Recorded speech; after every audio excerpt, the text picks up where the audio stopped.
வணக்கம் மக்களே, இன்னைக்கு ஒரு சுவாரஸ்யமான வீடியோ தான் பார்க்க போறோம். என்ன அப்படின்னு பாத்தீங்கன்னா, டாக்டர் சிங்கார வடிவேல் சார் அவரை பத்தி தான் பார்க்க போறோம். யார் இவரைய பத்தி நம்ம ஏன் பேசணும் அப்படின்னு கேட்டீங்கன்னா, இவர் ஒரு சாதாரண மனிதர் தான். ஆமாங்க, சாதாரண மனிதரா பிறந்து இருக்கலாமே தவிர, ஆனா இப்ப இவர் சாதாரண மனிதர் இல்ல.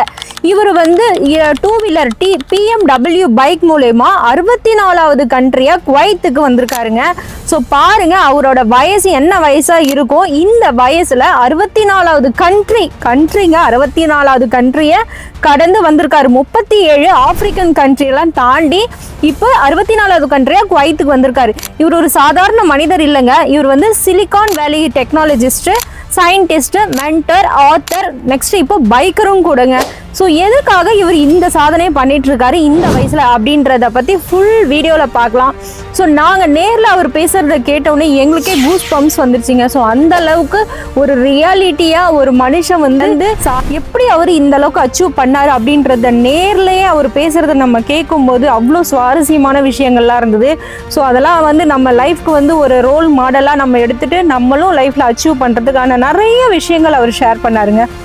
So first of all special thanks to supreme groups of companies. So அவங்க தாங்க அவரை டைரக்டாக அவரோட ஸ்பீச்சை கேட்கறதுக்கு ஒரு வாய்ப்பு ஏற்படுத்தி கொடுத்தாங்க. ஸோ ஃபர்ஸ்ட் தேங்க்ஸ் வந்து நம்ம அவங்களுக்கு சொல்லிக்கலாம். அடுத்தபடியாக அவர் சொன்ன விஷயங்கள் ஒரு 5 பாயிண்ட் வந்து சூப்பராக சொல்லியிருந்தாருங்க. ஃபர்ஸ்ட் பாயிண்ட் என்ன அப்படின்னா, never let your situation decide your destiny. அப்படின்னா என்ன அப்படின்னா, உங்களுடைய தற்போதைய நிலைமையை வைத்து உங்கள் வாழ்க்கையை தீர்மானிக்க கூடாது அப்படின்னு சொல்லியிருந்தாரு. அது எவ்வளவு உண்மையான விஷயம்ன்றத நான் அப்பதாங்க ரியலைஸ் பண்ணேன். நம்ம பிறப்பு வந்து ஒரு சம்பவமா இருக்கலாம், ஆனா நம்ம இறப்பு வந்து ஒரு சரித்திரமா இருக்கணும் அப்படின்னு நம்ம அப்துல் கலாம் சார் சொன்னாரு பாருங்க. ஸோ அந்த மாதிரி இருந்ததுங்க அவர் ஸ்பீச். ஆமா, நம்ம வந்து பேசிக்கா நம்ம பிறந்தது வந்து ஒரு ஏழ்மையான குடும்பமா இருக்கலாம். அப்போ நம்ம அதை மாற்றணும் அப்படின்னா அதுக்கு கடினமா நம்ம உழைக்கணும். அதை உழைச்சா மட்டும்தான் நம்ம வாழ்க்கை தரம் மாற்ற முடியும் அப்படின்றத சூப்பரா சொன்னாருங்க, எக்ஸ்பிளைன் பண்ணாரு. ஃபர்ஸ்ட் திங் அது. Second one, don't focus on things which is not in your control. நம்ம கண்ட்ரோல்ல எது இல்லையோ அதை நம்ம ஃபோக்கஸே பண்ணக்கூடாதுன்னு சொன்னாருங்க. எஸ், நம்மளால முடியாது, அது வேண்டாம் அப்படின்னா அது வேண்டாம் விட்டுணும். அது இல்லை இது இல்லைன்னு நம்ம ஏன் போட்டு கன்ஃபியூஸ் பண்ணிக்கணும். நம்மளால படிக்க முடியும், படிக்கிறது என்னோட கண்ட்ரோல். என்னால் டிசிப்ளினாக இருக்க முடியும், தட் இஸ் மை கண்ட்ரோல். என்னால் சிம்பிளாக இருக்க முடியும், நான் வந்து ஆடம்பரத்துக்கு ஆசைப்படல, தட் இஸ் மை கண்ட்ரோல். ரொம்ப அழகாக எக்ஸ்பிளைன் பண்ணாருங்க. அது செகண்ட் திங். தேர்ட் ஒன்று அழகாக சொல்லியிருந்தாரு, நெவர் அஃப்ரைட் டு ஃபெயில். அதாவது தோல்வியை கண்டு பயப்படாதீங்க அப்படின்னு சொல்லியிருந்தாரு. அதுக்கு எக்ஸாம்பிளா 2 சொல்லியிருந்தாரு. அவர் வெளிநாட்டில் ஒரு இடத்துக்கு போகும்போது ஆக்சிடென்ட் ஆயிடுச்சா.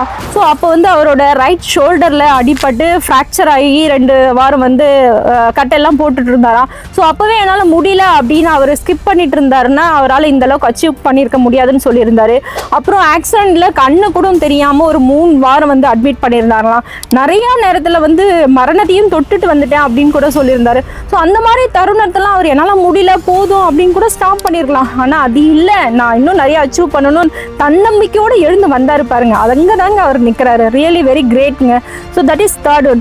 Fourth one, be a warrior. வாரியர்னா என்னங்க? ஒரு போராளி. எப்பவுமே போராளியா இருக்கணும், எப்படவே கூடாது, போராளியா இருக்கணும். அதாவது வாரியர் மைண்ட் செட்டு நமக்குள்ள எப்பவுமே இருக்கணும் அப்படின்னு சொல்லியிருந்தாரு. அதுவும் ரொம்ப சூப்பரான திங்ஸா தோணுச்சு.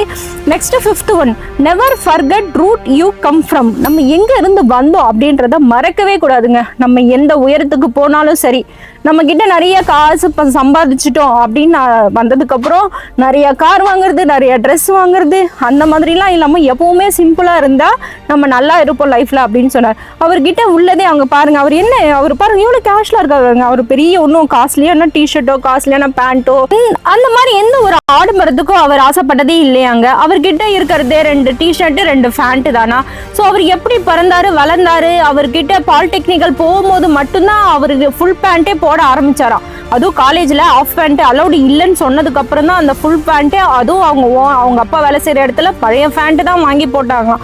ஸோ அந்த மாதிரி ஒரு கூரை வீட்டில் பிறந்து வளர்ந்து நம்ம அச்சீவ் பண்ணணும், நம்ம படிக்கணும், அதுக்கு நிறைய பேரோட உதவியோட அவர் நாலேஜை கெயின் பண்ணி அவர் அடிபட்டு தாங்க லைஃப்பில் இந்த அளவுக்கு வந்திருக்காரு.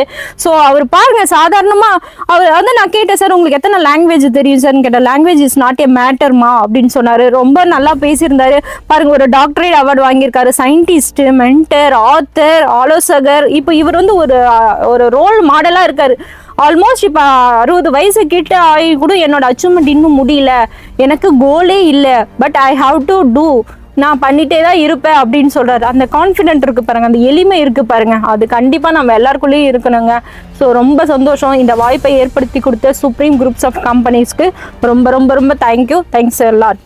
இந்த மாதிரி இன்ட்ரெஸ்டிங்கான விஷயத்தை பார்க்கணுன்னா மறக்காம குவைட் நியூஸ் அப்டேட் சேனலை சப்ஸ்கிரைப் பண்ணுங்க, லைக் பண்ணுங்க, ஷேர் பண்ணுங்க. தேங்க்ஸ் ஃபார் வாட்சிங்.